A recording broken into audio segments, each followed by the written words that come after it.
তোরা যদি এরকম জোর করে আমার বিয়ে দিবি তাহলে পর একটা সুন্দরী মেয়ের সাথে বিয়ে দিলি না কিসের জন্য? রে খোদায়, তুমি কি কইলে? একদিন তো শুনেছি যে তুমি প্রেমের জন্য দিওয়ানা, সাচ্চা প্রেম করো। এখন এটা কি করলে তুমি?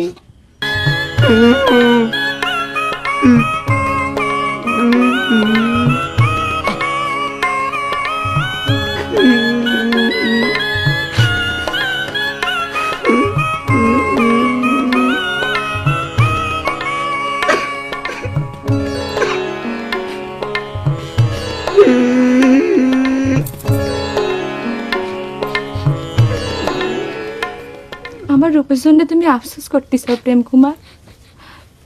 আমার এই চেহারার জন্য তো আর আমি দায়ী না, এটা উপরওয়ালার দান। আর শোনো, মানুষের চেহারা তো ক্ষণস্থায়ী, আর ভালোবাসা চিরজীবনের। এমনকি মরণের পরেও এই প্রেম ভালোবাসা জীবন্ত থাকে। আমি তোমাকে সেই ভালোবাসা দেব প্রেম কুমার।